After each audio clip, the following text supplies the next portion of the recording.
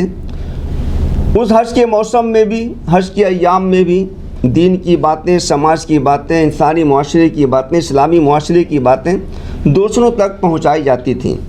خود رسول اللہ صلی اللہ علیہ وسلم کے بارے میں آپ کو معلوم ہی ہے کہ حجۃ الوداع کے موقع پر آپ نے ایک بہت ہی اہم اور کلیدی خطبہ دیا تھا. اسی طرح سے اوقات بازار میں بھی جہاں میلہ لگتا تھا اور بہت سے لوگ وہاں جمع ہوتے تھے، وہاں تک باتیں پہنچائی جاتی تھی. پھر بھی وہ محدود پیمانہ ہوتا تھا. دنیا اتھاہ سمندر ہے، لیکن آج کے دور میں وہ ایک کوزے کے اندر بند ہو چکی ہے.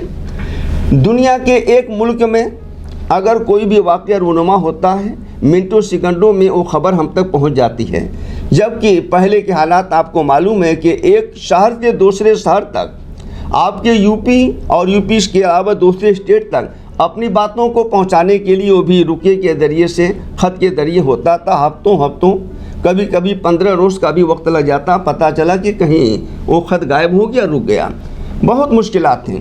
آج کے دور میں جدید ٹیکنالوجی نے ایسے وسائل پیدا کر دیے ہیں، ایسے ذرائع ابلاغ کو پیدا کر دیا ہے جن کو میڈیا کہا جاتا ہے، کہ منٹوں سیکنڈوں میں ہم اپنی بات کو پوری دنیا کے لوگوں تک، ایسے چینل موجود ہیں کہ ایک بات اگر آپ پوری دنیا تک پہنچانا چاہیں تو میں سمجھتا ہوں کہ دنیا کے اکثر ملکوں تک آپ منٹوں منٹ میں اپنی بات کو پہنچا دیتے ہیں. اس لیے یہ بات تو میں بلا جھجک کہہ سکتا ہوں کہ انسانی معاشرے کی تعمیر و ترقی میں میڈیا کی حیثیت شاہ رگ جیسی ہے کہ اگر ہم چاہتے ہیں کہ اپنے سماج کو بہتر بنائیں، ایک چینل نہیں، جتنے بھی چینل ہو سکتے ہوں ایسے لوگوں کو اس کے ساتھ جوڑا جائے جو سماج میں اپنی حیثیت رکھتے ہوں، تعلیم سے ان کا ایک بہتر جوڑ ہو، اسلامیات سے بہتر طریقے سے واقف ہوں. ان سب چیزوں کو سامنے رکھتے ہوئے اگر ایسی ٹیم تیار کی جائے گی تو وہ سماج کو صحیح رخ پر لے کے چلیں گے. جہاں تک مظلوموں کی آواز اٹھانا، یہ تو ہمارا قرآن بھی اس کی اجازت دیتا ہے، لا يحب اللہ الجہر من السوء الا من ظلم، کہ اگر کوئی بھی آدمی مظلوم ہے تو مظلوم کے ظلم کے خلاف آپ آواز اٹھا سکتے ہیں. بے باک آواز اٹھانی چاہیے، مثبت طرز ہونا چاہیے تاکہ ہم اس مظلوم کی داد رسی کر سکیں. اور میں یہ سمجھتا ہوں کہ آج کے موجودہ دور میں جو حکمراں ہیں یا کسی بھی دور میں حکمراں تھے، اگر میڈیا کے لوگ ان کے خلاف بھی باتیں اٹھاتے ہیں تو ان کو ان کی تائید کرنی چاہیے اور اس سے اچھے نتائج یوں حاصل کرنا چاہیے کہ انہیں سوچنا چاہیے کہ ہمارا جو فیصلہ ہوتا ہے، ہمارا جو طرز عمل ہے، اس طرز عمل سے لوگوں کو نقصان ہو رہا ہے، تو اس کی نشاندہی ہوتی ہے، وہ اپنے رخ کو بدل سکتے ہیں، اپنی سوچ کو بدل سکتے ہیں۔ ضرورت اسی بات کی ہے کہ جمہوری ملک میں جو حکمراں ہیں، ان حکمراں کے سامنے صرف مدح و ثنائی نہ ہو، مدح سرائی نہ کی جائے، بلکہ ان کے عمل اور کردار سے جو غلط نتائج لوگوں پر پڑتے ہیں، جو غلط اثرات پڑتے ہیں، ان کی بھی روک تھام کی ضرورت ہے۔ میں زیادہ کچھ نہ کہہ کر اپنی بات کو یہ کہتے ہوئے ختم کرتا ہوں کہ آج کے دور کی یہ ضرورت ہے۔ آنے والے وقت میں نہ معلوم کیا کہ ابھی نئی نئی ایجادات آئیں گی۔